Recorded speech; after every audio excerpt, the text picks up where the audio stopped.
Say what?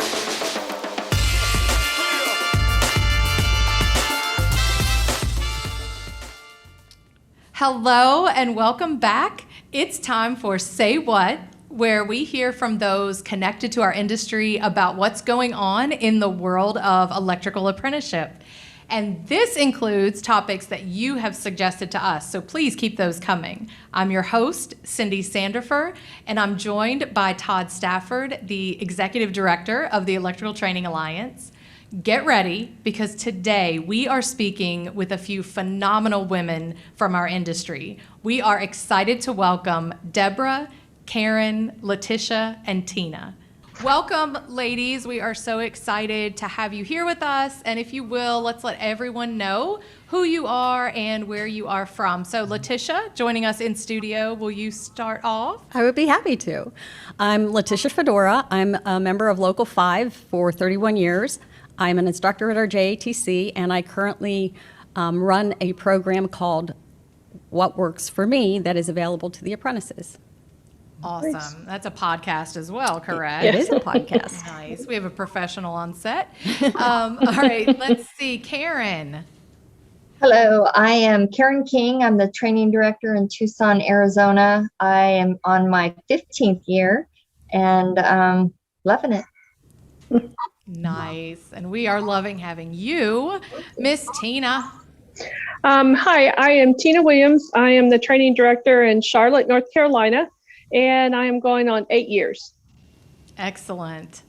And last but certainly not least, Deborah. Yeah, my name's Deborah Kelly. I am the training director for the Alaska Joint Apprenticeship, and I am a journeyman lineman and a product of this apprenticeship program. So I'm so glad to be here. I am in this position for 2 years, but I do have some experience in safety and with state government prior to that, in between my line career and doing this. That is incredible. Well, again, thank you all so much for being here. You may have touched on it a little bit, but I'm curious how everyone got involved in the industry. So I'm going to head back to Letitia for that. Okay.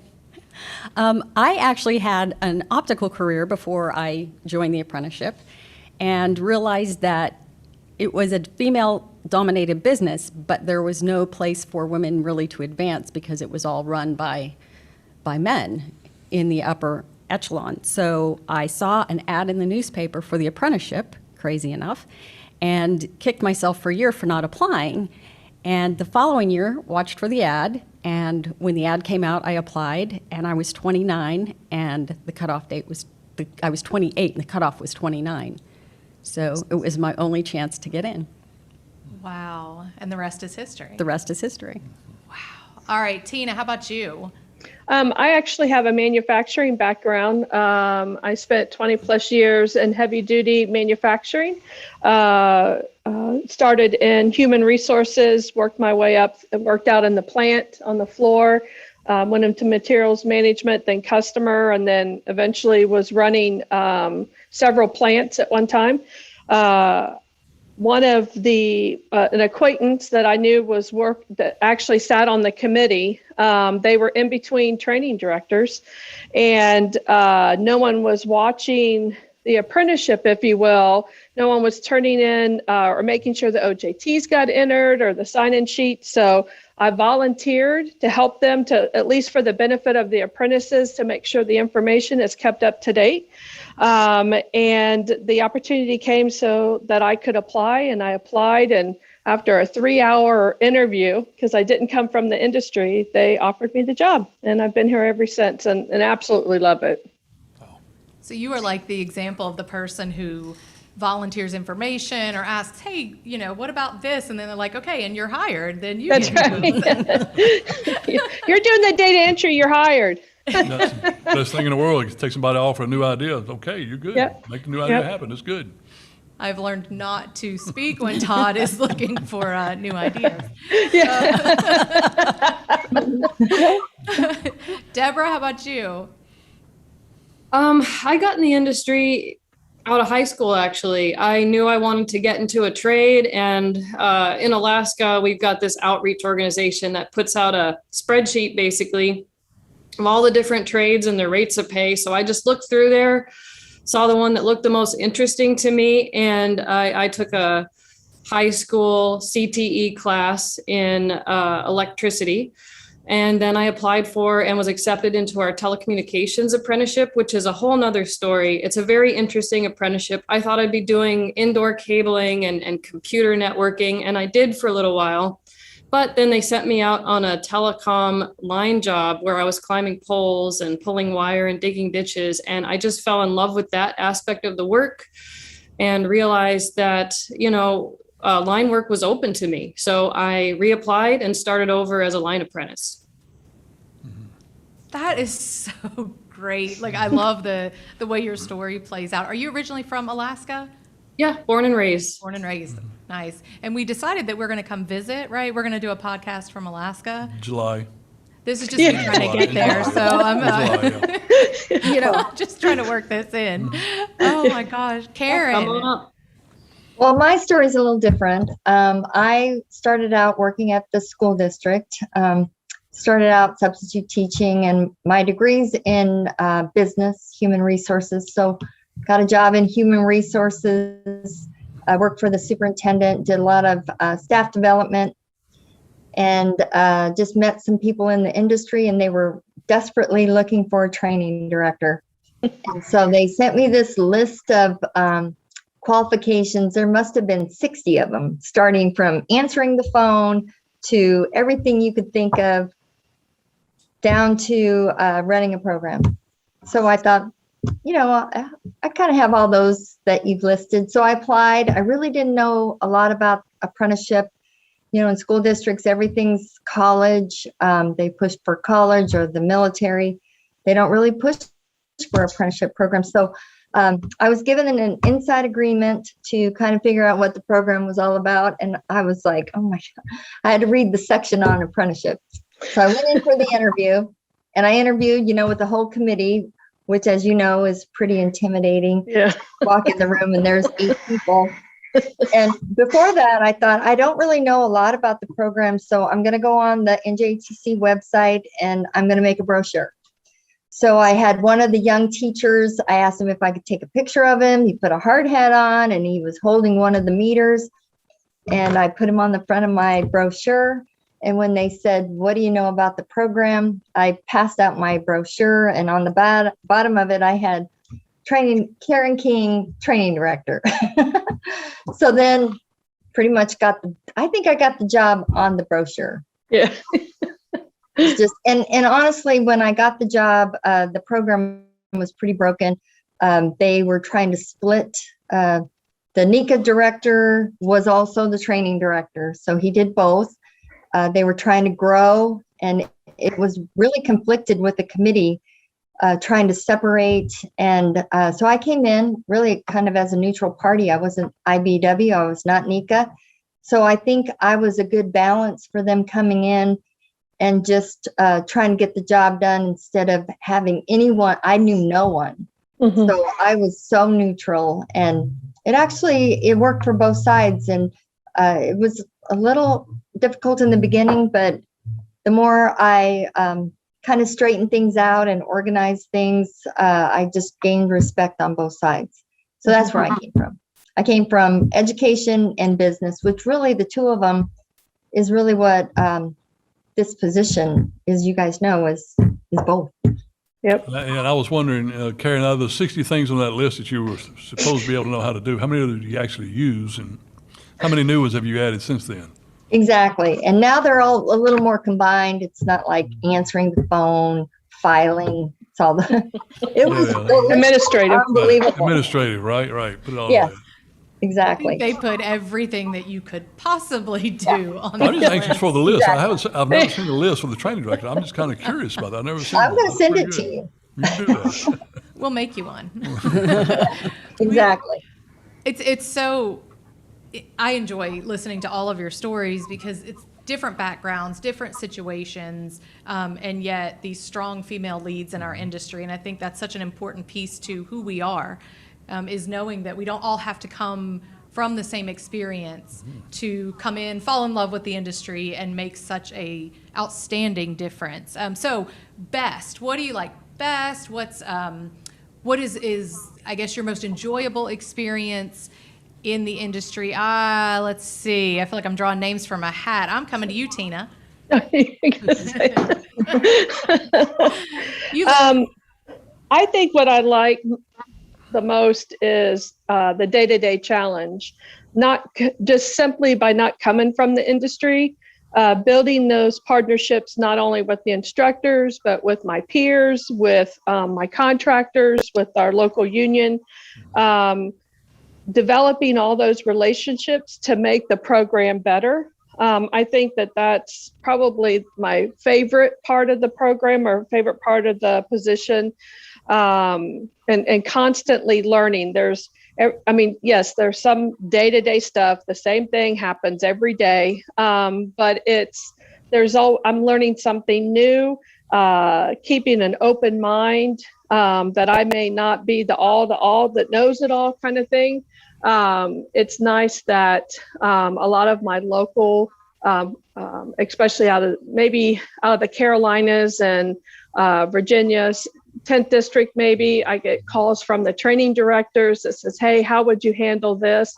I love being a mentor and troubleshooting issues or opportunities, if you will, with my peers. So I have to have a challenge. I got to continue to be a challenge. And I think that's my favorite part. And I think that the benefit of not coming from the industry, everything is new. There's something different. And not to mention all the HR challenges that go along with this position. And on that one, we all take a pause and laugh. The camaraderie you mentioned, just having that, having each other. That's one thing I know we say is so important, that there's wheels that don't need to be reinvented. There's things you can do to support and assist, and that's such a great thing to have. And the fresh voice that doesn't have the experience of how we used to do things or how the previous administration did things. Is the fresh voice is what we often need sometimes, which is good. Absolutely. And there's Karen? also a time and place for that history, right? Right. Some of the history, having some of our senior training directors, they've had that experience, right? But what works in the Carolinas may not work in Alaska or Arizona or anywhere out west. So having that pool to pull from, it's invaluable. Yeah, making something your own, taking from everyone, every source possible. I think that's it's beneficial to everyone and certainly to our industry. Karen, how about you? I would say, when I first started, I sat in my first committee meeting, and there was probably 10 apprentices that needed to see the committee. And out of the 10, 8 of them had food poisoning. And it was like, here we were sitting listening to all of this stuff about food poisoning. And I just realized early on that, let's recognize the people who are doing the right thing, who are not. So that was my whole thing, was at the end of the year, I'm going to have an awards assembly, kind of a thing that they have usually in high school and grade school. So recognizing top apprentices. So I got the supply house to come down. I did a big barbecue. We went to the Union Hall, and I put together a PowerPoint, and I put down all the people who got 90% or better and recognized them. And then I recognized the graduating apprentices at this end of the year thing. And then I put together, this was the beginning, I put together a video. Well, in the beginning, the very first one, they felt really we have to go to this. They were almost mad. And so then I put the video together, and I showed what the first year was doing, second year, third year, fourth year, fifth year. And then after that, they started providing me with pictures. So it was like people like to be recognized for high achievers or working out in the field and all these fun things. So that's probably what I like the best. And of course, the graduation, love the graduation, just recognizing apprentices and seeing how proud they are. And I think what I brought to the table was, you don't see this kind of a program anywhere where it's paid for. They go out to work and they make a really good living, and all the supply houses that are just so helpful, and they attend all my stuff because I recognize them too. Everybody likes to be recognized. So I think that's probably what I like the best is just recognizing high achievers and recognizing everyone that's in the program because it is privilege. So that's my best thing. That's excellent. Yeah, the statement, praise what you want repeated. And it sounds like you were certainly doing that. And this idea that we all do, we all need encouragement. We all need to be recognized. Some people like it more private, some want it more public. But I think finding that and understanding that about people is, it's huge because we all get discouraged. We get used to things. Tina talked about that, kind of the same thing day in, day out. So it's nice to realize people see your hard work and your efforts. There's nothing wrong with rewarding success. So reward success and you always succeed. And give people a reputation to live up to. Also a great Right. thing to do as well. Let's see, Deborah, how about you? Well, I think in the electrical industry, one thing that's kind of unique about this industry compared to some others is that everybody in this industry, from the contractors, the journey workers, the apprentices, the union, everybody is passionate about it and wants to be here. I don't see that level of passion as much outside. And I think it's awesome. You have a lot of people who are passionate and also not afraid to say their opinions. And that's very refreshing. It's great to go and have a spirited discussion and hear different opinions and be able to meld those together and move forward together. Even if sometimes the discussions are contentious, there's still a mutual respect and engagement in moving the trade forward. And I think that is so cool and so unique. It's been great to be in the middle of it, sometimes literally as training director, right? Because you're oftentimes this pivot point between NECA and IBW, or between an apprentice and employer, or an apprentice and another apprentice, right? So it's really awesome to get to see that play out every day.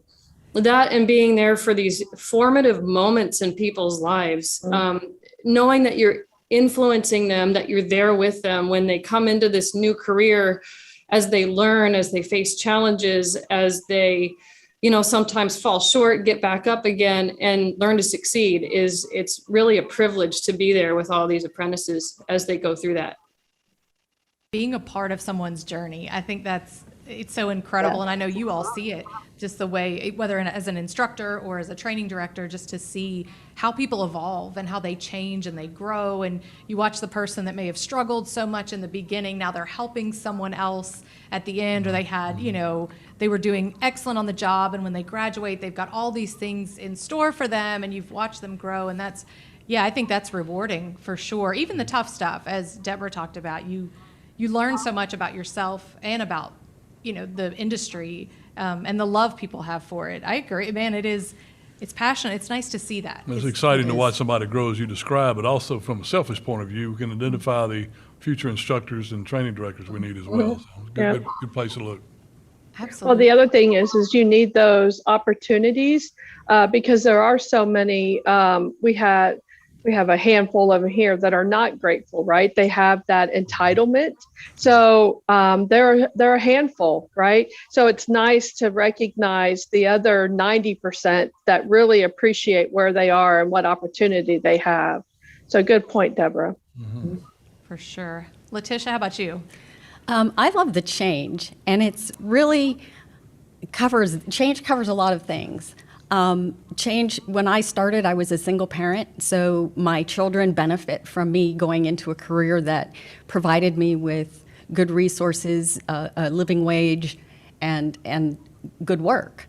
I think it changed my children's outlook. I have 2 daughters and a son, about what women can do. I think as an instructor, it's the change that I bring to the apprentices every day in their lives and their careers. And I think also the change in me personally, because I had to learn to really apply myself in ways that I hadn't before to help carry people and bring them up. But even in working in the field, I think you're always changing people's lives to make them better. Mm-hmm. And the other thing that I really think was a part that I enjoyed was in the field is the change that you can make in how people see women in the field. Mm-hmm. Because I had a lot of men that did not want to work with me. And I had the foreman come up to me one time and say, he really didn't want to work with you in the beginning, and he adores you. And this gentleman still, we have an annual picnic, and every year at the picnic, even to this day, will come up and give me a hug and talk to me. So, just making a difference in people's lives by letting them see what changes can do. Absolutely. Absolutely. Oh, I'm feeling all inspired, like listening to you all. So let's talk about challenges, because it's not easy, whether it's because you are a woman in the industry. And we know things are changing. We understand that there's a huge push from the IBW, NECA, and us to see diversity, equity, and inclusion as a major factor, forefront of our industry. But it's still, we're not there yet. And so looking at being both a woman in the industry, and for some, not from the industry, if you will, as some would call it. I'm not going to call it that, but that's what could be said. What are the challenges you faced in being there? Karen, I'm going to come back to you. Well, when I first started, there was just a few women, really. I went to NTI, and there was probably, I'm thinking, isn't there about 2,000 people that attend? It's close to that. Out of the 2,000 people, there was about 72 women. And out of the 72 women, only 5 were training directors. So there was a very small pool of training directors back 15 years ago. So I think the biggest challenge for me was establishing credibility, letting people know that I wasn't just going to be here a year. I was in it and passionate about this trade and everything that they did. So I think that was a bit of a challenge, going in front of people who were going through the program, especially even that first time at NTI with all the females. I felt like I had to get some credibility from them, because most everyone were wiremen. They had gone through the program, passionate about the trade. I'm going to guess that there was, out of the 5, there were 3 that went through the program, and there was just 2 of us that were non-traditional training directors. So I wanted to get their respect also, and I wanted them to know that, I just didn't come in here and I didn't go the same path, but I was willing to put in the work. So that was probably my biggest challenge. Makes sense. And it came around. Really, at first, I don't think I got the respect from the women. It was, it took me a few years. I think they saw me as just a fly-by-night. She's going to be here, but she's going to be gone within the next couple of years. So I did get the respect from females, and that was good for me. I wanted it. Yeah. And you certainly have earned it. We know. I think we would all agree with that. Deborah, what about you? Well, first of all, Karen, I feel bad to hear that happened to you, because I feel like, being a woman in a trade to begin with, we have to go and prove ourselves all over again every time you go to a new group of people. So I'm sorry to hear that sometimes we turn around and do the same thing to other people, and we shouldn't. We should know better than that, and realize that people bring things to the table no matter where they come from. I mean, I just remember Rick Height, retired 9th District IBW rep, at an outreach event, saying there's no correct path towards getting into a trade. And that's the same thing for a training director. There's no right path. There's no best path. Electricity takes all paths. So do people, and that's awesome. Yeah, we all get to the end and bring our own skills and experience. And that's what makes this industry awesome. As far as challenges for me in my current position, I don't necessarily feel like I have specific challenges being a woman in this position, because I'm at home here. I've been in this industry working with these people for many years. I have a reputation. I've established that, and I felt nothing but welcome and respect from both the NECA and the IBEW side of the house. As far as challenges with some of the women and not other underrepresented groups in my trade is how do I support them, and how do I support them through their journey, knowing sometimes firsthand what they're going through, and knowing some of the personalities involved that they're dealing with out on the job. Most of my challenges were many years ago, and facing those and getting through them successfully has helped me establish a reputation that, don't mess with Deb. So nobody. There you go. I love that. That is the slogan for this entire episode. Is Don't mess with Deb. I love one of the. I wish they still do, but it's in good fun. Yeah, but it's not real messing They with they Deb. know now the outcome they're going to get when they start. So that's a different story. That's good. That's it. Deb, I love that, the challenge of not forgetting. Right. Like, don't forget what it was like, where you came from, so that you can be that support, knowing that not everyone is experiencing the welcome and the comfort that you have now. Tina, how about you? Yeah, so mine was similar to Karen's, obviously not coming from the trade. However, coming from a manufacturing, heavy duty truck manufacturing, and each of the couple companies I worked for, we never had any female that were in management. So I had to overcome being the only female in a company, and then eventually in management, pretty much my entire life. So I was talking to my husband a couple of days ago, and I said, "Hey, I got a question here. Is what challenges have I faced?" And I immediately said, I already knew what I was getting into. I knew that it was, mainly a male dominant industry. And he says, "You've lost your mind." He said, "When you came in, we literally only had one female in our whole membership. We had no females in our apprenticeship. One had come through but didn't finish." And I unconsciously started recruiting females right out of the gate, just because that's what I've always done. So it was like second nature to me.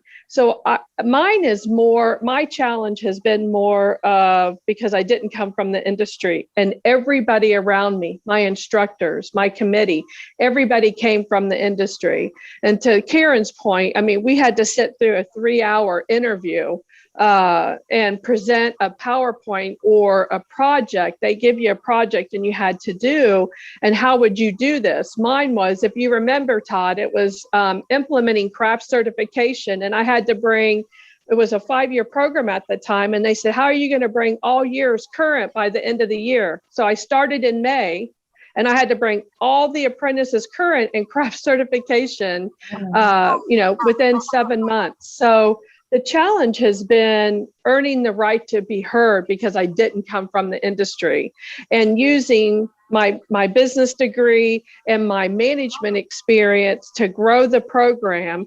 And you guys have probably heard this plenty of times, but I learned from a mentor early on, there is a right seat on the bus for everybody. So there's a right seat on my bus for an instructor, for an apprentice, for a committee member, whatever the case may be, and trying to move them around on that seat so that everybody's in the right spot. So it was, the hardest thing was earning the right to be heard in the industry, and knowing that I am propelling the program forward and to get that momentum behind me. So I think it was not necessarily being a woman. I think it was more of because we are a small local. I think we had 500 members at that point. I think we have about 750 now.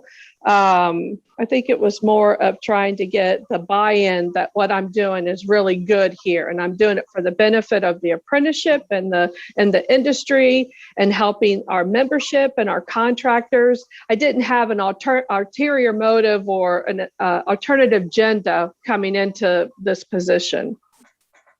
Right. Yeah. And unfortunately, it's not like you can just say one word and people know, that here's my buy-in, here's my intentions. A lot of that has to be shown. And so you can certainly feel an enormous weight in doing that, and the pressures of knowing how much people love this industry. I think Deb was the one who mentioned it, the passion that you feel from people who are here, whether they're first generation or, so many have come before them in their family, and you want to do justice to Right. that.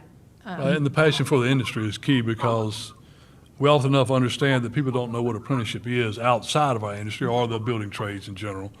So therefore, you got to defeat that and show how you come from the outside, and you defeated that, doubt about you by being able to show you did understand apprenticeship. And heck, I was impressed with the project you had done to complete as well. I do remember that well, Tina. That was an outstanding job. So that'll work with anybody to complete that. We'd like to have a copy of that, please, Tina. Okay. Along with the 60 point list from Karen. And then just don't mess with Deb and Letitia. Let's find out about your challenges. I think it was being taken seriously as a woman in the field.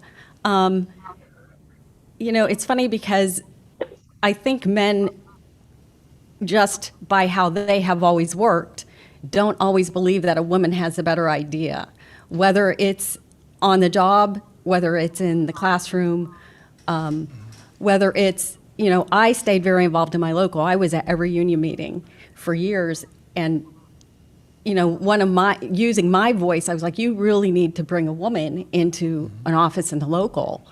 And I preached that for years. And then, of course, they asked me, same thing, don't bring it up if you don't want to do it. But yes, it's trying to get people to take you seriously and understand that, you're 5'1", but you can do the job. And I went through 2 pregnancies on the job in the field. And that was even a bigger struggle, because guys wanted to, and it was not chauvinist. They didn't want to see me carrying things because I was pregnant. And that's what they would do for their wives, And I finally had to stop one guy and say, you know what? When your wife was pregnant with your second child and she went to the grocery store and the baby fell asleep in the car, who brought the baby and the groceries in? He goes, my wife did. I said, yeah, I'm perfectly capable of carrying what I have in my hands. I appreciate it, but I think it's always trying to understand where the other person is coming from and meeting them and understanding them so that you can get them to understand you. So I really did have to change how I solved problems, because I had to put it in a way that men would understand it. Right. And you bring up such a Good great... luck with that one, right? Well, that instance Good luck worked with that really one, well. right? Well, there's some things you just can't fix. Got it. But just kidding. There are some men in the studio, so I'm not trying to be too offensive here. But I think something that's interesting about what you said is this idea of not everybody is ill-intended. It's not, I don't want you here. I mean, that happens. We know that, right? I don't want you here because you're a woman. I don't want you here because you're new to the industry. Sometimes it is genuine concern or wanting to be helpful. And so finding that balance, I would suggest as the woman in the industry, the person who didn't go through the apprenticeship and, didn't grow up in this is, okay, just, finding those boundaries. I don't want to seem aggressive. I don't want to seem ungrateful, but being able to find your footing, I think, is obviously something the 4 of you have done fabulously, but it's certainly not been easy, I would say. Well, and I think, the obvious problem in the industry, in any industry really, is harassment and diversity and inclusion. And that shows up when you're the first person laid off and the guy that comes in at 9:30 is still working. There's a lot of ways that still plays out, but I think when you get to the point that you understand that there's only so much in the realm that you can change, it really does make you stronger, because you just accept that this is what's happening and I can only change the things that are in front of me that I can affect. And I think every day we make more changes, and we're getting to a point now that we're talking about diversity, equity, and inclusion. And 31 years ago, we weren't talking about that. So I think that's all coming together. It just took time. But if those small steps hadn't been taken, we wouldn't be where we are now. Absolutely. Very well said. I can't say anything to that. So what woman in your life, doesn't have to be someone you know and doesn't have to be someone from the industry, but has influenced or encouraged you? Deborah? Well, that's a challenge. I mean, one woman that had a big influence on my career, I never met, because she had died about 20 years before I even got into the trade, 30 years actually. And she was, as far as I know, the only other woman to become a journey level line worker in Alaska. through this apprenticeship program. She was well respected in the trade. And as a result, some of the older men that I worked with were willing to give me a chance because they said, we worked with Laura. Her name is Laura Schimmel. I worked with Laura and she could do it. So I know you can do it. And I didn't have to prove myself nearly as much to those men who had worked with Laura. And so kind of her shadow, she cast a wide shadow over the industry for many years after her death. And I just hope that I can do the same as she did for the people who follow in my footsteps. In addition to that, there's a more general appreciation I have for the other women in my trade on the West Coast, especially. As soon as I found out that there were other women in the trade, which wasn't until very late in my apprenticeship, I hooked up with them. They welcomed me. I mean, we went down to Oregon and about 10 of us spent the weekend having a good time together and enjoying each other's company. And it meant the whole world to me. And so for those women who were willing to bring me into the fold and welcome me, it made a huge difference to not feel alone. That support, knowing you're not alone, I think that's huge in anything we do, really, but particularly as we're talking about being women in the trade. Tina, how about you? Well, mine's probably going to be more focused on the trade because, as I stated earlier, my mentors were all males. Vice president, CEOs of companies. And that's probably why I'm pretty rigid and straight and to the point, is because I've been molded that way. But I have to say, I don't think I could have made it. I obviously we get most of our work ethics from our parents, right? But I don't think if it wasn't for the women that are on this call, I'm going to mention a couple others that have recently retired. If it wasn't for Janet Skipper, if it wasn't for Kathleen Barber, they all have different personalities, come from the trade, just learning and taking the great pieces of every one of you to mold me who I am today and become resilient in the industry. So I have to give kudos to every female that's in the industry. Yes, there are males in this industry that has given me great advice, but listening to all the female stories, whether they're training directors or linemen, or inside journeyman wiremen, their struggles, what's worked for them, what hasn't worked, how they've had to handle challenges in their life. Those are the ones that have basically encouraged me to be the best training director that I can be. Powerful. That is really powerful. Karen? I would say, kind of piggybacking on what Tina said, same people, Kathleen Barber, Janet Skipper. Janet Skipper actually was really the first female that I really met at NTI, and she came up and was so welcoming, and has been the whole time. You can call her up and she helps you with anything and everything. But I got to say that the person who was probably the most, that really was encouraging me to take this job and stay with the job, and was Cindy Flowers, and she's our NECA executive director. And she actually became the NECA person 5 years after I was training director, and her and I worked so well together, and she also had her challenges coming into this industry, but I think women, they encourage each other. So do the men. I mean, I've had a lot of male training directors that I still call and ask, Jim Sullivan, I'll text him. I don't even know where he is in the country, but he takes my phone call and he walks me through something, and he remembers the standards. He's like the standards guru.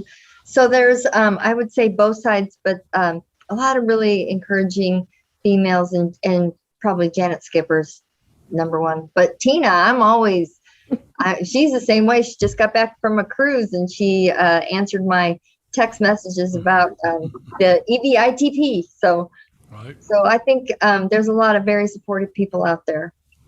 Totally agree with that, Karen. Yeah. Completely agree. Letitia?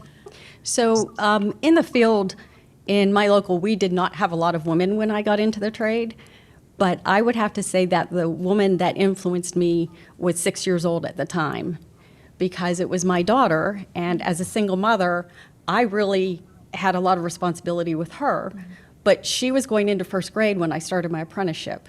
So we would always sit down to do homework, and we would laugh that we were both in first grade.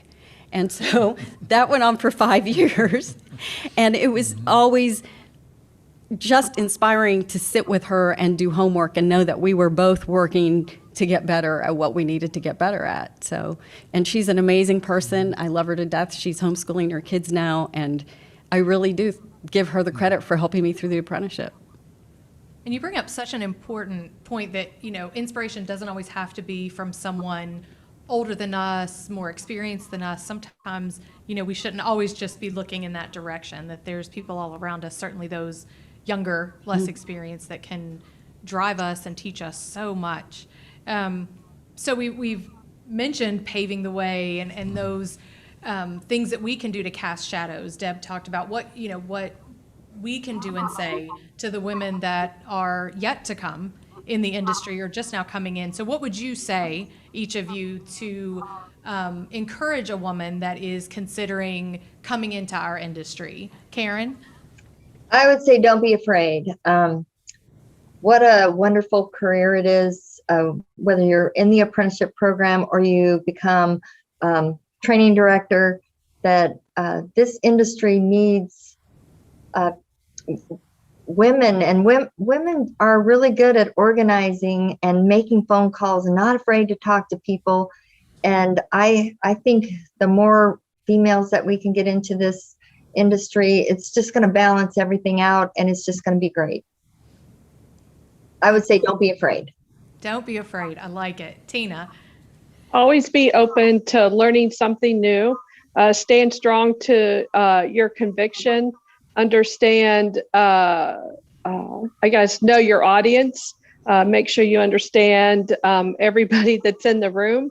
And remember your work ethic. Don't compromise your morals. And it doesn't matter if they're starting the apprenticeship or they're going to transition onto an instructor or a training director, or even any role with one of our contractors.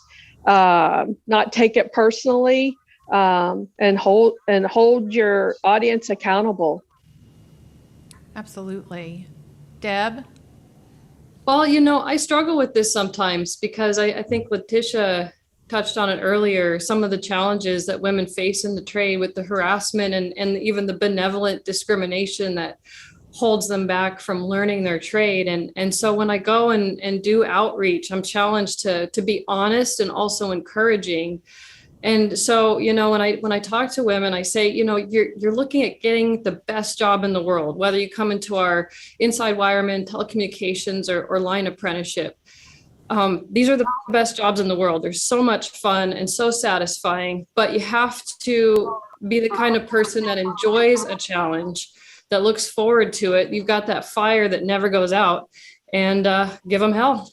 Mm-hmm. That. Amen. That one right there. Letitia? So I think for women, this is really the best time for them to be starting a career in the field. When I got in, I had to special order boots. The FR clothing didn't fit. They didn't make tools for hands the size of mine. So just those commonplace things have been made easier. But I also think that with social media now, you can connect with women all over the country, and it makes it a lot easier to find somebody that can help you when you have a problem in the field or if you have a problem in your career. Women that can help you solve those problems, which was not available 31 years ago. I also think that we're getting into a stage in the industry where low voltage systems are coming in more and more into the system, and there's not as much heavy lifting as there was 30 years ago, and the tools are changing. So with the power tools that are changing and being made ergonomically correct and being made to do some of the heavier work, women really can be very successful in the field. And you know, my boss laughs at me because I had foot surgery a couple years ago and I would Uber to work, and I would try and recruit every Uber driver that was driving me to work. And that's what I would tell them. This is an exciting time, and for a woman, this is the best time to get in the industry. And you will be passionate about it. You will become part of a family, because I know, you know, as much happened bad in my career or that I didn't appreciate happening to me, I had men in my career that held me up when I had losses in my family, that held me up when I was struggling, that still to this day I can call and ask anything and they would do it for me. So I think, you know, as a woman, you have to realize in any job you're going to have the people that don't like you or that harass you, but you're also going to have the people on the other side that are there to hold you up. And it happens in the trades just as it does everywhere else. Absolutely. Yeah, it's happening everywhere. And the great thing is to know the commitment from the IBEW, from NECA, from the Electrical Training Alliance towards seeing a better workplace for everybody. Right. You know, it's not just, it's for everybody. And so being a part of that. And you know, as we were talking about Women's History Month and what would you do, you know, what topic would we come up with for a podcast? Well, it seemed pretty evident. And I appreciate each of you. You know, we reached out, we asked, and it seemed like without hesitation, all of you said yes. You know, yes, that you wanted to be a part of that. And I think, you know, it goes to the not forgetting. You know, none of you have forgotten what it was like day one, coming in, sitting through 3-hour interviews, feeling intimidated, looking at lists, being the only. You've not forgotten that. You're giving back. You're paving the way. You know, you've talked about women that influenced you, and you've talked about even, you know, other people in the industry, and here you are doing that right now, taking your time because all of you are busy. You've all got things to do, and yet you found this important to speak about your experiences and who you are and what you're doing. And I'm thinking one day, you know, years down the road, there's going to be someone sitting around doing a video or a presentation or a podcast, and they're going to call your names as who influenced them, who inspired them, who encouraged them and mentored them and let them know they could do it. And so I don't want you to forget that and to know your all's worth. You've complimented each other, and we want to make sure we do that for you, that, you know, you've been digging a well that women for years and years to come are going to be able to drink from because of the hard work that you're putting in right now. And I feel like I can speak for Todd, but I'll let him speak for himself, that we appreciate you and all that you do every day. Yeah, we more than appreciate you ladies here today, and hearing the success stories and what you've given us today about your past trials, successes, what you've been able to accomplish. How can someone listen to that and not be but excited for our industry? I mean, seeing what our future holds because of you is what I thank you for. Thank you. Thank you. Absolutely. Thank you all. you. Thank you both for having us here. You're Yes. welcome. Okay, recording's done now. Say all the bad stuff that you No. wouldn't say. You can't do that now. No, you can't do Say that. I do want to add one thing, and now that we're off camera.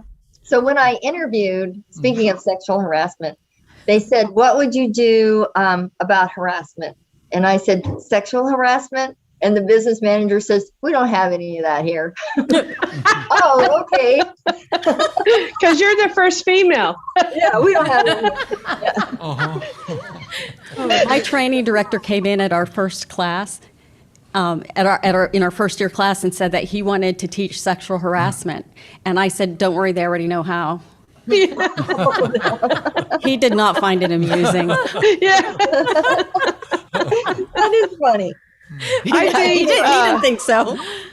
I was going to piggyback on what Letitia said as far as, and Cindy, changing the future.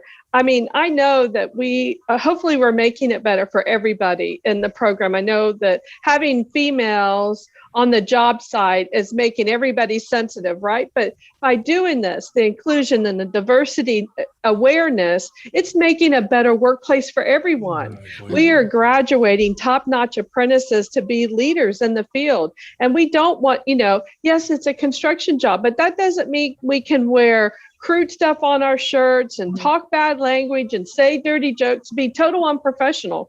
We're building those professionals. And I think, yes, we're females, and here comes the harsh side of me, but we're making it better for everyone. It's not just the females that are coming. Kudos to the females that make it and have paved the way for everyone, to your point, Deborah, but we're making it better for everybody out in the field. Yeah, and it's proven. I mean, there's data to prove that the more diverse, and not, you're talking about gender, you're talking about race and Yes. culture, you're talking about thoughts. The more Yep. diverse thinking you have in a room, the better you come out. And so Yep. it's essential. Ladies, we will not take up any more of your time today, but Thank you. What a pleasure. Thank Thank you. you so much. Oh, Thank you all. Thank wonderful. everyone. And next Yeah. time we're in person, we can just continue all this chatting Okay. somewhere at a table around some drinks. Yeah, that'd be, Like that'd be. buddy. But I'm with Todd, Alaska, July. There we go. That'll be July. Hey, I was born in Alaska, so I definitely want in on that trip. Awesome. Got time to plan? We could take a cruise ship over. Yeah, Ooh. there you Yeah. go. Oh, yeah, I'd love to That'd be cruise. awesome. Hey, it was good No, to I'll see fly. all of I'll you. meet you. I'll fly. I'll meet you there. No, Oh, no, come no. on, Todd. You guys get on a boat. I just meet you at the end of the day. You'll pick us up when we I'll get pick there. you up. Yeah. All right, everybody. Deborah, We'll Letitia, see it was ya. great to see you guys. Bye, Karen. Thank you. Bye. Todd, that was still kind of reeling and taking in everything that was said. What- Great conversations that were there. And as far as things, you got to look at it and admire from women who've accomplished what they have in our industry. Is first of all, I kind of mentioned it while our ongoing talk with our women in the industry was just how much I admire them for what they were able to accomplish in the industry doing. First of all, directly related to that is how can you not be excited about where we're going? How can you not hear that line of thought and way of thinking and progress they've happened to meet in their respective jobs and success they've had? How can you not get excited for our industry going forward? Right. And as a woman in the industry, someone who grew up in it and I mean, I feel like I owe this industry so much, for what it did for me, much like Letitia talked about her daughter. I feel, the same way toward it, like watching what it can do and then growing up and then being a part of it, but never having gone through the apprenticeship, never worked in the field. Just hearing from them, I can, just totally relate Right. to so much of what so they long as said. everyone doesn't forget, the fact is you're laying additional pathways. You had a pathway may have been laid for you, but you're laying additional pathways that makes it that much easier to walk later. So just keep Right. it up. Just keep it up. Absolutely. Absolutely. The industry, we need all. We need all we to do. make us. So don't be afraid. We took that. We heard that. We heard to always be open and make sure that we don't compromise and give them hell. That's it. All the way through, That's why what not? it is. That sounds like a don't good mess motto with to me. Deb. Don't mess with mess Deb, with right. Deb. Well, thank you so much to our guests, Deborah, Karen, Letitia, and Tina. And huge thanks to you, to the listeners. Thank you for taking time to join us. Remember that we want to hear from you. So if there are topics that you want us to cover, just send me an email, csandifer@electricaltrainingalliance.org. Our next episode will be in April, where we will be talking about NTI 2022. Until then, stay connected with us through our newsletters, our blog posts, and be sure to follow us on social media. Oh, and subscribe to this podcast and tell a colleague about it. Stay powered up, and we will see you next time. Say what?